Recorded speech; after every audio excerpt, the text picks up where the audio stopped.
The city was always loudest just before the sun went down, a last burst of energy before the night took over. On a busy street in the middle of all that noise, there was a restaurant called the Gilded Quill. It was a quiet world of its own. The air inside was cool and smelled of expensive leather, old books from the shelves on the walls, and the rich, salty scent of cooking steak. The lights were low and golden, making the glasses on the tables shine like little pieces of treasure. People spoke in quiet murmurs. The sound of knives and forks on plates was soft and polite. It was a place for people who had made it, or who wanted to look like they had. One of those people was a man who came every Wednesday. His name was Leo Sterling. He was not born into this world of soft lights and quiet talk. He had built it for himself, brick by digital brick, from a messy college dorm room to a glass-walled office high above the city. He liked coming here because it felt like proof of his success. It was orderly. He could control things here. More than the food, Leo enjoyed watching the people. He thought he was an expert at understanding someone in a single glance. He would look at a person's shoes, how they held their shoulders, the state of their hands, and in his mind, he would file them away. Asterisk aspiring actor, tired from auditions. Mid-level banker, worried about his loans. Trust fund kid, bored with everything. Asterisk. It was a game that made him feel sharp. His eyes, that evening, kept drifting to his waitress. Her name tag said Elise. She was in her mid-20s, he guessed. She moved through the crowded tables with a kind of careful grace, not fast, but efficient. She never made a sudden move. She was polite to the customers, with a smile that was friendly, but didn't quite reach her eyes. Those eyes had a tiredness to them, a story of long days. But it was her hands that Leo noticed most. When she set down his drink, he saw her fingers.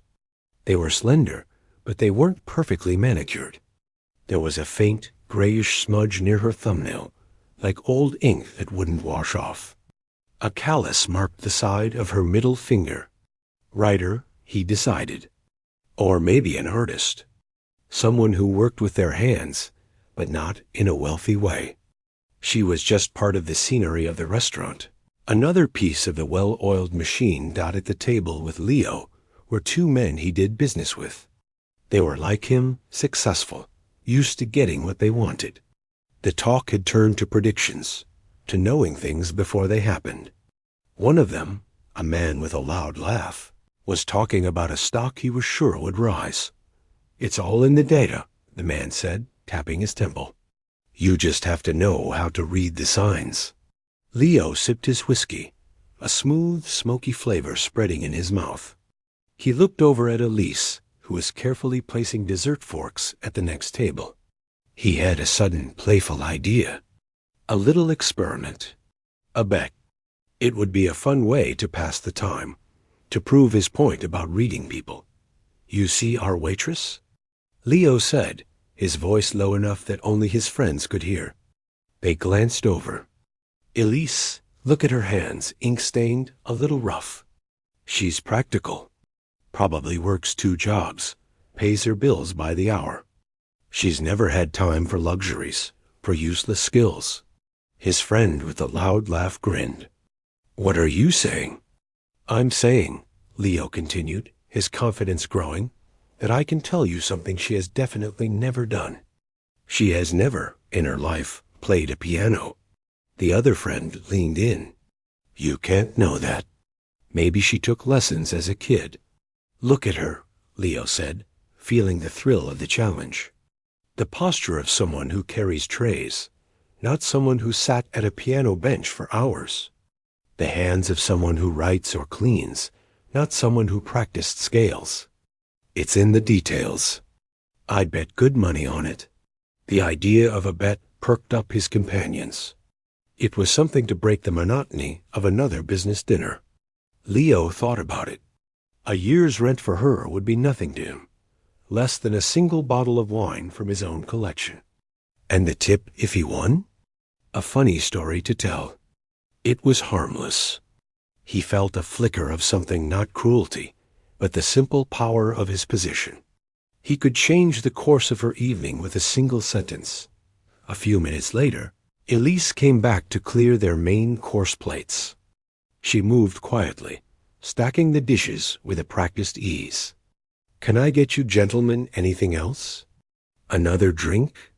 Dessert menu?" This was his moment. Leo put on his most charming, easygoing smile. The smile he used in boardrooms to put people at ease. "Actually, Elise, we have a little question for you," he began. His friends watched, their faces amused. "We were having a debate, my friends and I, a friendly debate. And it involves you, I'm afraid." Elise paused, her hands holding the stack of plates. She looked at him, her expression neutral, carefully professional. "Oh? Yes," Leo said, gesturing casually with his hand. "You see that grand piano over in the corner?" He nodded towards the beautiful black instrument sitting silent on a small stage. It was mostly for show, used by a jazz trio on weekends. We were talking about hidden talents. I made a claim. I said that someone with hands like yours, hardworking, practical hands, probably never had the time or chance to learn an instrument like that. My friends here think I'm being, well, a bit too quick to judge. Elise just stood there. She didn't look at the piano. She kept her eyes on him, but something shifted behind them. The tiredness seemed to sharpen into focus. Leo pressed on, his tone light, as if he was suggesting a fun game. "So, I'd like to make it interesting. A little wager. No pressure at all. If you can go over to that piano right now and play something, and I mean anything recognizable. Chopsticks counts for just 1 minute. I will pay your rent for an entire year. Cash, no strings." He let the offer hang in the air. He saw one of his friends raise an eyebrow, impressed by the scale of the bet. Leo continued, "If you can't, or don't want to, no problem at all. The night continues. But if you try and you can't, then the tip on our bill here just triples. That's all. Just a bit of fun. What do you say?" The table fell silent. The clinking from other tables seemed to grow distant. Leo kept his smile, sure of what would happen next. He expected a nervous laugh, a shake of the head, maybe a polite, "Oh, I couldn't," or a joke about having no talent. That was what usually happened when people were put on the spot. They shrunk back. They admitted to having no special skills. He was ready to give her a gracious way out, to say it was fine, and then turn back to his friends. His point proven. But Elise didn't laugh. She didn't shake her head. The flush that rose on her neck wasn't the blush of shyness. It was a deep, slow red that spread up to her cheeks, a sign of a strong emotion being held back. Her knuckles, where she gripped the plates, were white. For a long second, she said nothing. She just looked at him, and in that look, Leo felt the first tiny crack in his certainty. This wasn't the reaction of someone who was simply embarrassed. This was something else entirely. She carefully, very carefully, set the stack of plates back down on the table with a soft clink. The sound was final in the quiet space around their table. She wiped her hands on the side of her black server's apron, a slow, deliberate motion. Then she finally spoke, her voice quieter than before, but clear and steady. "A year's rent?"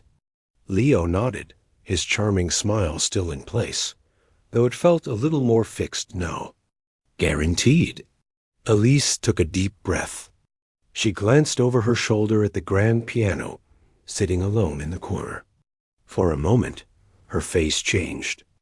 The careful, professional mask slipped away, and what Leo saw there made the last of his smug confidence vanish. It wasn't fear. It was a deep, old sadness, mixed with a flicker of something fierce. It was the look of someone remembering a ghost. Without another word, She turned and began to walk across the restaurant floor, away from their table, towards the silent piano. The walk from the table to the piano was maybe 30 feet, but for her, it felt like crossing a bridge between two different lives. The moment the man Leo had said the word piano, something had snapped inside her. It wasn't a sound, but a feeling. A door, locked tight for years, had been kicked open by a single word. The flush on her neck wasn't from shame. It was a hot wave of memory, so sudden and so strong it stole her breath out as her shoes made soft taps on the dark wooden floor. The expensive restaurant faded away. The murmur of voices became a distant hum. The smell of steak was replaced, in her mind, by the scent of lemon polish and old paper. She was 10 years old again, standing in her grandfather's living room in a small, quiet town in Ohio. The afternoon sun would slice through the dust dancing in the air, landing right on the old upright piano against the wall. It wasn't a fancy, shiny grand like the one she was walking toward. This one was made of warm, honey-colored wood, scuffed at the edges from generations of use. The keys were ivory, some chipped, some yellowed with age. It was the most beautiful thing she had ever seen. Her grandfather was a tall, thin man with gentle hands. He had been a music teacher at the local college for 40 years. His whole world was made of sound. He could hear a note and tell you its name. He could listen to the rain on the roof and call it a rhythm. To her, he was magic. She remembered the first day he sat her on the bench. Her feet didn't even touch the floor. He didn't start with sheet music or rules. He just placed her small finger on the middle C key. "Listen," he had said, his voice a soft rumble. He pressed the key. The note filled the quiet room, round and full, and then it slowly faded, lingering in the air like a ghost. That's home. Every other note knows where it is because of this one. Remember this feeling. From that day on, every Tuesday and Thursday after school, and every Saturday morning, she was at that piano. It wasn't a chore. It was an escape. While other kids were outside playing, she was in that sunlit room, learning the language of her grandfather's world. He taught her that music wasn't just about hitting the right keys. It was about telling a story without words. A piece could be sad, like a gray afternoon. It could be joyful, like a sudden burst of sunlight. It could be angry, a thunderstorm of sound. The piano is honest, he would tell her, leaning against the instrument. You can't lie with it. Your fingers will tell me everything you're feeling. So feel it. Don't just play it. Her hands learned the shapes of chords. Her ears learned the difference between a happy major key and a lonely minor one. She moved from simple tunes to real pieces. Her favorite was by a composer named Chopin. His music, her grandfather said, was like someone whispering a secret that was both happy and sad at the same time. She would practice one particular piece, a nocturne, over and over until her fingers ached. The goal was always to play it for him without a single mistake. To see his slow, approving nod. To see the pride in his eyes. That was worth more than any trophy. She was 16 when he got sick. The lessons stopped. The house grew quiet. She would still sit at the piano sometimes, but the music felt wrong. It echoed in the empty house. The day he died, she went to the living room. She sat on the bench and put her hands on the keys. She tried to play their piece, the Chopin Nocturne. But halfway through, the sadness was so thick she couldn't breathe. The notes came out choked and broken. She slammed the fallboard shut, the loud crack a final sound in the silent house. She never opened it again. After the funeral, life became very practical. The piano was a piece of furniture, then a memory. Her mother talked about the cost of things, about being sensible. Music lessons were a luxury. A career in music was a fantasy. You need something steady, her mother said, her own eyes tired with worry. Something you can count on. So she packed away the sheet music. She applied to colleges in New York to study literature, a sensible subject. The old piano was sold to help pay for it all. She told herself it was for the best. The music was part of her childhood, a beautiful chapter that was now closed. New York was loud and fast, and it didn't care about her grandfather's quiet lessons. It cared about rent and deadlines and hustle. The waitressing job at the Gilded Quill was just a way to pay the bills while she finished her degree. It was temporary. Her hands now carried trays, typed essays, gripped subway poles. The calluses from the piano faded, replaced by new ones from pens and cleaning spray. She had buried that part of herself so deep, she almost believed it was gone. She convinced herself she had forgotten. The memories were packed away in a box in the back of her mind, labeled then, separate from now. But now, with every step toward that sleek, black grand piano, the box was breaking open. That the bet wasn't about the rent money. Not really. The man at the table thought it was. He thought he was offering a life-changing prize for a silly trick. He didn't understand. He was offering her a chance to speak to a ghost. He was pointing to a door she had sealed shut and saying, "Open it." Part of her was terrified. What if she sat down and nothing came out? What if her fingers were stiff and clumsy? What if she had truly forgotten? The shame of failing in front of that smug man and his friends would be crushing. But a bigger part of her was screaming to do it. It was a feeling she hadn't felt in 7 years. It was a pull deep in her chest. It was her grandfather's voice, not in her ears, but in her bones. Asterisk, the piano is honest. Your fingers will tell everything you're feeling.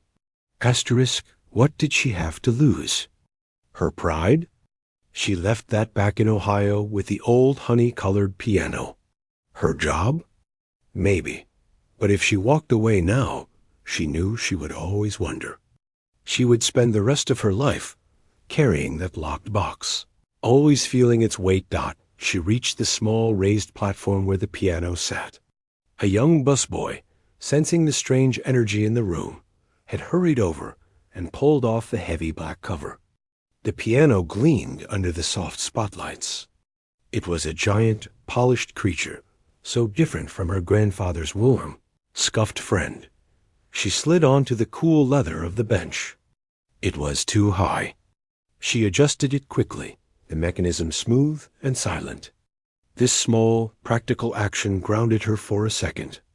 She lifted the long, heavy fallboard, revealing the perfect, untouched row of white and black keys. They looked foreign, like the teeth of some strange animal. The entire restaurant was silent. She could feel hundreds of eyes on her back. She could feel the specific heavy gaze from the man's table. She blocked it all out. She placed her hands in her lap and closed her eyes. She didn't see the restaurant. She saw the living room. She felt the sunbeam from the window warming her back. She heard the quiet tick of the mantelpiece clock. She saw her grandfather's hands resting patiently on his knees, waiting for her to begin. She took a deep, shaky breath.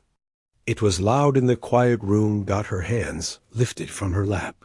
They hovered over the keys, trembling slightly. For one awful second, her mind was a blank white page. She knew nothing. She was a waitress in an apron, about to make a fool of herself. Then, her right thumb found a key. Not by sight, by memory. By the map her muscles had never truly forgotten.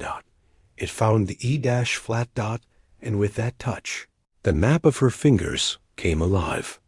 The geometry of the piece, the shape her hands needed to make, flooded back into her. It wasn't a thought. It was a memory in her bones. She took one last breath and let her hands fall. The first note was a single, pure sound. It wasn't loud, but it seemed to cut through the silence of the restaurant like a knife through satin. It was a deep, rounded note that hung in the air, vibrating, before it began to fade. Her left hand joined then, not with a simple chord, but with a gentle, rolling pattern of notes underneath. It was the sound of water moving slowly over smooth stones. It was the sound of twilight settling. Then her right hand began the melody. It was a tune that felt both sad and sweet at the same time. It didn't jump around. It flowed like a person telling a long, heartfelt story. It rose and fell, sometimes sounding like a question, sometimes like a soft sigh of remembrance. The notes were connected, each one bleeding into the next, creating a river of sound that filled the high-ceilinged room. This wasn't chopsticks. This wasn't someone fumbling through a song they learned as a child. This was music. Real, honest-to-goodness music, played by someone who understood it in their soul. The change in the room was immediate and total. A few seconds before, it had been a place full of secret whispers and the clink of silverware. Now it was a concert hall. Every conversation died in mid-sentence. A waiter carrying a tray of drinks froze near the kitchen door, turning his head slowly. The couple at the table closest to the piano looked at each other. Their forks paused halfway to their mouths, their expressions shifting from curiosity to wonder. At the table by the window, the two businessmen with Leo stopped smiling. Their amused, expectant looks melted away, replaced by shock. One of them leaned forward, his elbows on the table, his head tilted as if to hear better. The other just stared, his mouth slightly opened. Leo himself felt something strange happen in his chest. It was a cold, sinking feeling, but also a kind of awe that left him breathless. His confident, charming smile was gone. His face was completely still. He was a man who had built his life on being right, on reading data, on predicting outcomes. In all his calculations, this was not a possible result. He had been so utterly, completely wrong. The woman in the server's apron was a pianist. Not just someone who could play, but someone who could make a busy restaurant full of strangers stop and forget their own lives for a moment. He watched her. She was transformed. The tiredness was gone from her posture. She sat straight, but not stiff. She moved with the music, a gentle sway in her shoulders. Her eyes were still closed. She wasn't in the restaurant anymore. She was somewhere else entirely. A single clean line of a tear escaped from under her closed eyelid and traced a path down her cheek, catching the light. She didn't brush it away. She didn't even seem to know it was there. That tear did something to Leo. It broke through the last of his smug superiority. This wasn't a trick. This wasn't someone showing off. This was something private and painful and beautiful, happening right in front of everyone. He had forced it out into the open with a stupid, arrogant bet. He felt a hot pinch of shame, sharper than he had felt in years. He had tried to make her a piece of his evening's entertainment, and instead she had turned the entire place into her stage. The music swelled slightly. Her fingers, those same fingers he had judged as practical and unskilled, danced across the keys. They were strong and sure. They knew every inch of the territory. They leaped and landed softly. They pressed with tenderness. They created waves of sound that seemed to physically wash over the listeners. The grand piano, so often just a fancy decoration, was alive under her hands. It sang for her. An older woman at a corner table dabbed at her own eyes with a napkin. She wasn't sure why the music made her want to cry, but it did. It touched some old memory, some feeling she hadn't visited in a long time.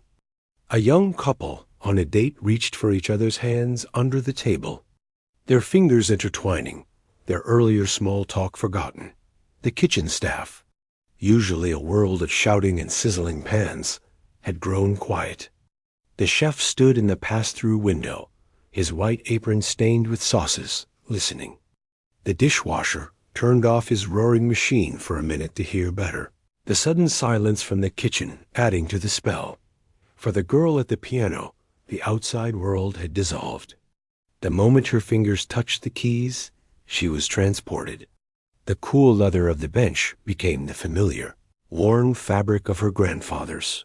The hum of the restaurant's air conditioning became the tick of his mantel clock. The polished black monster in front of her became the warm, honey-colored upright. She was playing for him. This was her long overdue lesson. She was showing him she remembered. Every nuance he had taught her, to play the left hand softer, to let the melody sing, to feel the pause between phrases came back. It was all still there, stored in the muscles of her hands, in the rhythm of her heart. The 7-year gap vanished. It was just her and the music and the feeling of his presence. So strong it was almost a warmth on her back. The piece wasn't just notes on a page. It was the quiet of his house. It was the dust in the sunbeams. It was the smell of his old sweaters. It was the deep, comforting sound of his voice. It was the ache of missing him. She poured all of it into the piano. The instrument became a vessel for everything she had locked away. The sadness, the love, the loss, the memory of joy. It was all flowing out through her fingertips, and with every note, she felt lighter. The heavy box inside her was opening, and instead of pain spilling out, it was this beautiful, heartbreaking sound. She reached a part of the piece that was softer, more hesitant, like someone walking alone in the dark. Her touch on the keys became a whisper. The entire restaurant leaned in, unconsciously, not wanting to miss a single note. You could have heard a pin drop. The only sound was the pure, ringing voice of the piano and the faint, shaky intake of her breath as she played. Leo watched, and for the first time in a very long time, he wasn't thinking. He wasn't analyzing or categorizing or planning. He was just feeling. The music bypassed his busy mind and went straight to his core. He saw the tear on her cheek. He saw the absolute focus on her face, a kind of peaceful intensity. He saw the way her hands commanded the instrument, not with force, but with a deep, knowing love. This was her language, and he had mistaken it for silence. He realized, with a jolt, that he had never been so wrong about another person. His whole game of guessing, of labeling people by their shoes and their hands, was a shallow, foolish trick. It told him nothing about what was inside. This woman had a universe inside her, a universe of beauty and discipline and emotion, and he had reduced her to a stereotype to amuse his friends. The shame settled in his stomach, heavy and cold. The music began to climb again, out of the quiet section, growing in strength and confidence. It was no longer a whisper in the dark. It was a declaration. It was beautiful and full of sorrow, but there was no despair in it. There was acceptance. There was love. It was the sound of remembering someone, not with the sharp pain of new grief, but with the soft, permanent ache of cherished memory. It built and built, her hands moving faster, the notes tumbling over one another in a beautiful cascade. And then, with a series of rich, resolved chords, it came to its end. The final notes echoed in the silent room, ringing in the air, slowly fading away into nothing. And then there was quiet. A perfect, complete quiet. Her hands slowly lowered from the keys and came to rest in her lap. She sat there for a moment, head bowed, eyes still closed, as if waking from a deep dream. The connection was broken. The spell was over. She was back in the restaurant, on the bench, under the gaze of 100 people. She took one last, deep breath and opened her eyes. For a long moment, no one moved. The silence was not empty. It was full of the music that had just finished, the feeling of it still hanging in the air like the last scent of rain. Then, from somewhere near the back of the room, a single person began to clap. It was a slow, solid sound dot. It was like a spark hitting dry wood dot another person joined, and then another. In 2 seconds, the entire restaurant erupted. It wasn't polite, after-dinner applause. It was loud and genuine, and filled with emotion. People stood up from their tables. The couple holding hands were both on their feet, clapping hard.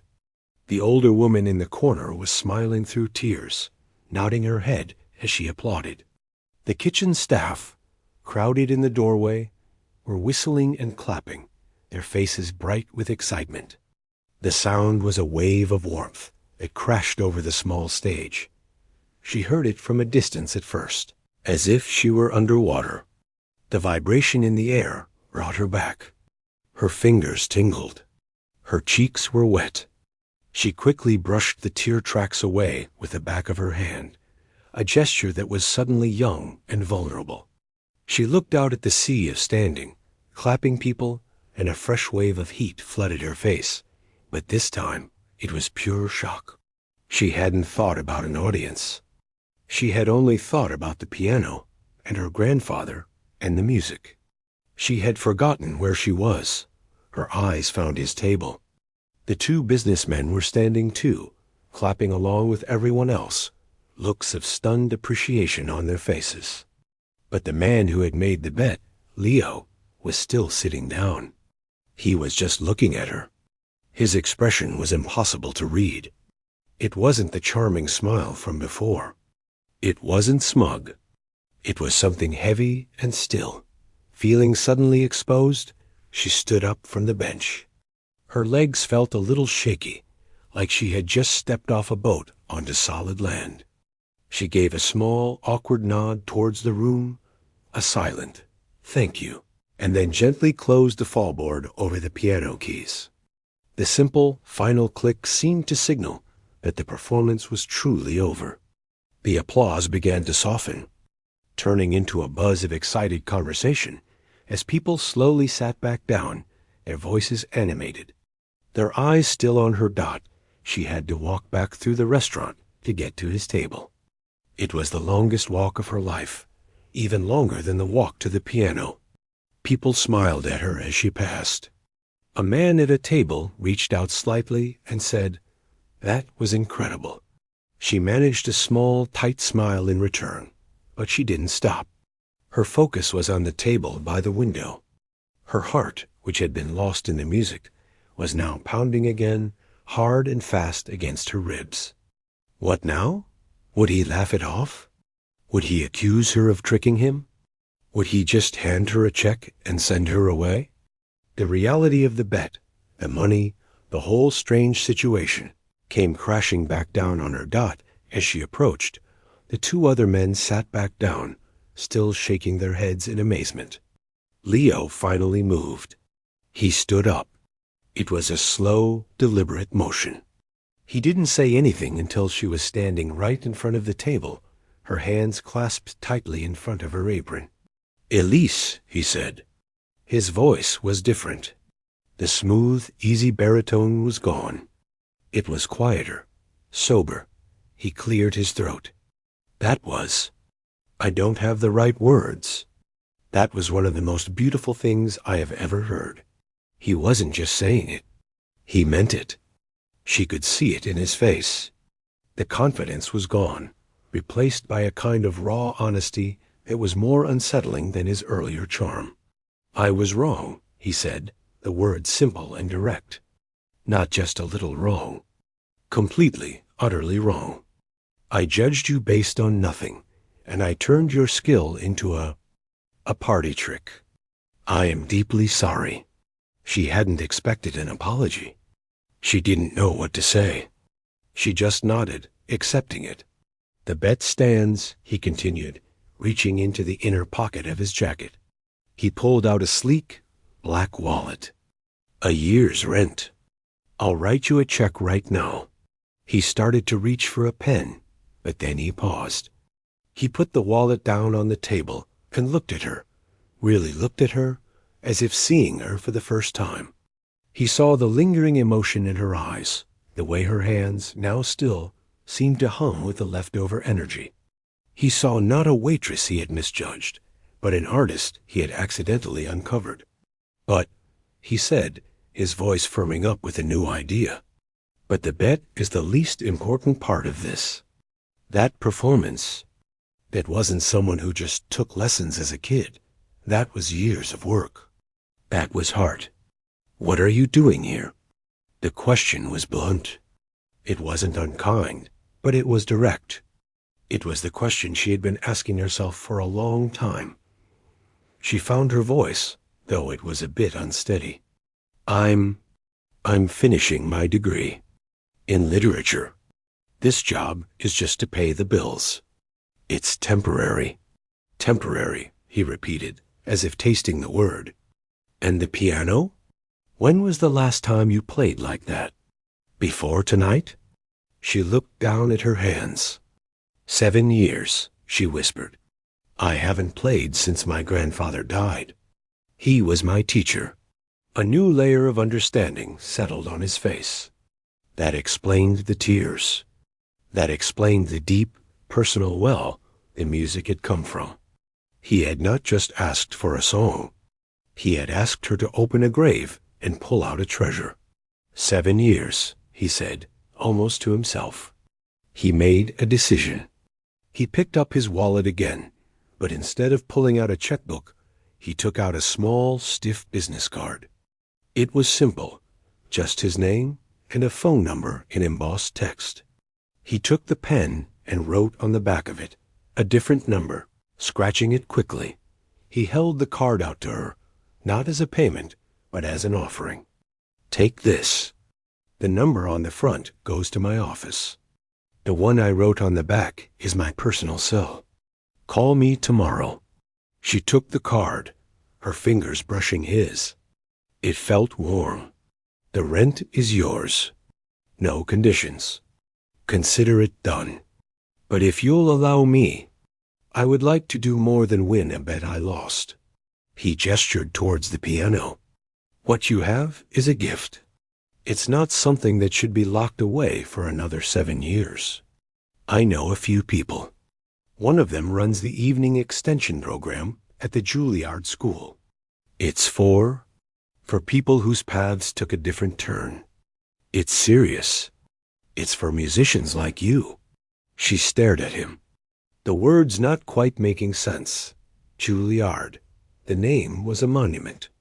A castle in the distance she had never dared to approach. "I can't promise you anything," he said quickly, seeing the shock on her face. "I'm not in the music business. I can't get you in. But I can make an introduction. I can get someone whose opinion actually matters to sit down and listen to you. The rest would be up to you. But you deserve that chance. After what you just gave everyone in this room, you deserve to see where that gift could take you." He was serious. He wasn't trying to be her savior. He was trying, in his way, to make right his mistake. He had treated her talent as a commodity for a wager, and now he was trying to respect it for what it was. "The bet is over," he said again, his final word on that subject. "This," he pointed to the card in her hand, "is an invitation. If you want it. No strings. No obligation. Just a door, slightly ajar. You have to decide if you want to walk through it." He sat back down then, giving her space. The ball was in her court. The 2 other men at the table were silent, watching this strange, unexpected turn of events. She looked at the card in her hand. It wasn't a check. It was a possibility. A terrifying, thrilling possibility. Her mind was racing. Juilliard. Her grandfather's dream for her, whispered so long ago. A path she had closed the door on. This man, with all his money and his wrong assumptions, had blundered into her life and accidentally kicked that door open. She looked from the card to his face. The arrogance was gone. In its place was a kind of earnest gravity. He was waiting for her response. "Thank you," she said, her voice stronger now. It was all she could manage. But it was enough. He gave a single, slow nod. "Thank you," he said. For the lesson. She tucked the business card carefully into the pocket of her apron.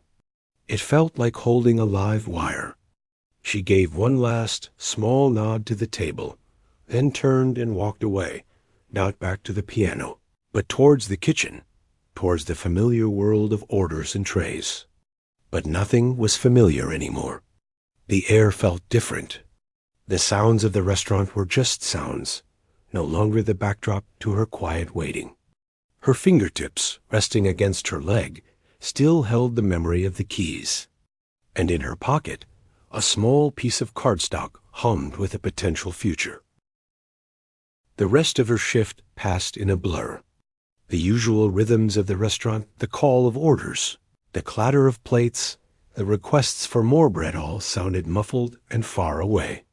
Her body went through the motions on autopilot, but her mind was somewhere else entirely. It was replaying the feeling of the keys, the swell of the music, the heavy silence before the applause. It was staring at the image of that business card, now tucked into the waistband of her apron. A little rectangle of potential that burned against her skin. Customers who recognized her from the performance smiled warmly. One older couple stopped her to tell her, with shining eyes, that her playing had reminded them of their wedding song. A manager gave her a pat on the shoulder and a quiet, "Nice job out there." It was kind, but it just added to the surreal feeling. She wasn't just the waitress anymore. She was the girl who played the piano. When she finally clocked out, the night air felt cool and shocking on her face. The city's noise, which usually felt like an assault, now seemed energetic, full of possibility. She walked to the subway, not really seeing the crowds. In her hand, she clutched the business card. She didn't pull it out, just felt its edges through the thin fabric of her pocket. She got back to her small apartment, a studio with a view of a brick wall, and for a long time, she just sat on the edge of her bed, still in her work clothes. The adrenaline was gone, leaving a deep, trembling fatigue. She finally pulled the card out. Leo Sterling, a phone number for an office. And below it, in neat, quick handwriting, a different number and the word sell. Her rent for a year. The thought was so enormous, it was meaningless. It was a number she couldn't even picture. It meant no more choosing between a textbook and groceries. It meant breathing room. But the other thing, the offer of an introduction, that was a different kind of weight. That wasn't about survival. That was about a dream she had buried. She thought about her grandfather. What would he say? He wouldn't have cared about the money. He would have leaned forward, his eyes bright, and asked, "And? What did you play? Did you feel it?" And then he would have listened quietly to her story about the bet, the restaurant, the man. He would have nodded slowly. "An interesting door," he might have said. "Do you like where it leads?" The next morning, she woke up with a resolve that surprised her. It wasn't frantic excitement. It was a calm, clear certainty. She waited until mid-morning, after her first class, and then found a quiet bench in a corner of the university library. Her hands were sweaty. She took out her phone and the card. She dialed the cell number dot. It rang 3 times. Leo Sterling. His voice was businesslike, but not unfriendly. It's Elise, from the restaurant last night." Her voice sounded small to her own ears. There was a brief pause on the other end, and when he spoke again, his tone had softened. "Elise, I was hoping you'd call. How are you today?" "I'm okay. Still a little surprised by everything." A low, quiet chuckle came through the phone. "You're not the only one. Listen, about what I said. The introduction. I meant it. I spoke with my contact this morning. She's the director of the Evening Studies program at Juilliard. Her name is Carolyn. She's expecting to hear from you. If you're interested, you can call her office this afternoon. I've told her you'll be reaching out, but that's all. The rest is between you and her." He was making it real. It wasn't just talk. "Thank you," she said again, the words feeling inadequate. "For this. For everything." "Don't thank me yet," he said, and she could almost hear the wry smile in his voice. "She's tough. The program is tougher. But if you want it, you should go for it. And the rent? I'll have a cashier's check delivered to the restaurant for you tomorrow. The manager will hold it for you." He was efficient. He was making good on his promises without any drama. It was a kind of respect. She called the number he gave her for Carolyn. The conversation was short and professional. The woman on the phone had a calm, no-nonsense voice. She said Leo had given her a compelling account of the previous evening. She had an opening for an audition in 2 weeks. It would be informal, just her and a small committee. She would need to prepare 2 pieces of contrasting style. 2 weeks. 2 pieces. Her heart hammered against her ribs. She agreed before she could talk herself out of it. The following days were a whirlwind. The cashier's check arrived, just as he said it would. She deposited it, staring at the bank teller's screen, feeling a dizziness that had nothing to do with hunger. The first thing she did was buy a used digital piano. It wasn't a grand, but it had weighted keys and a good sound. She set it up in the only free corner of her apartment. For the first time in 7 years, she had an instrument of her own. She chose her pieces. The Chopin Nocturne, of course. That was for her grandfather. And a faster, more technically demanding piece by Debussy to show range. To show she could work. She practiced not as an escape, but with a purpose. It was hard. Her fingers rebelled, her memory faltered, frustration boiled over. But now, when she hit a wrong note, she didn't slam the lid shut. She took a breath and played the measure again. And again, the audition day arrived. She wore a simple black dress, nothing fancy. She was led into a small, bright room with a magnificent Steinway grand. 3 people sat behind a table. Carolyn, a stern-looking man with kind eyes, and a younger woman. She was terrified. But as she sat at the piano, a strange calm descended. She thought of the restaurant. She thought of how the fear had melted away the moment her fingers touched the keys. She played for her grandfather. She played for the girl she had been, and for the woman she might become. She played with everything she had. When she finished, the room was quiet. Carolyn looked at her for a long moment. "Your technique needs rebuilding," she said frankly. "There is rust. But the musicality, the feeling you communicate, that is rare. That is something we can't teach." She offered a small, rare smile. "We would like to offer you a place in the program. It starts next month." That was it. She was in. She worked hard in the program. It was exhausting, juggling her final literature classes during the day and music theory, history, and long hours of practice at night. But for the first time, she felt whole. The 2 parts of her life, the practical student and the musical soul, were no longer at war. They were just her. She kept her job at the Gilded Quill, but only on weekends. She liked the normality of it. The manager and the regulars treated her the same, but with a new, unspoken respect. Months later, on a Wednesday evening, she was finishing her section when she saw him. Leo Sterling, sitting at his usual table, alone this time. He was reading something on a tablet, a glass of whiskey beside him. She walked over, not as a waitress, but as herself. "Can I get you anything else?" He looked up, and a genuine smile spread across his face. "Elise, it's good to see you. I hear things are going well." "They are," she said. "It's the hardest thing I've ever done." "And the best." He nodded. "Good. I'm glad." He seemed to want to say more, but hesitated. "I want you to know," he began, his voice low. "What I did that night? The bet, It was foolish. I saw you as a puzzle to solve, not a person. I've thought about that a lot. She smiled, a real easy smile. I know, and if you hadn't, I might still be too afraid to play. So, in a strange way, thank you for being wrong. He laughed, a real, unguarded sound. A lesson I needed to learn.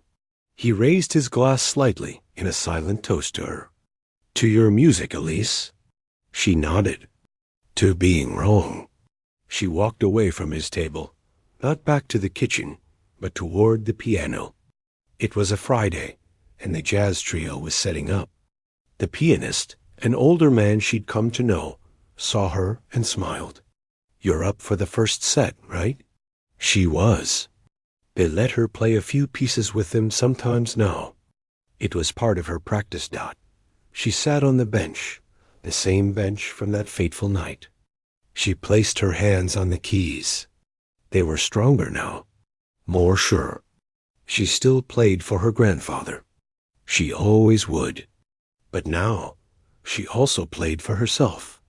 The music was no longer a ghost from the past.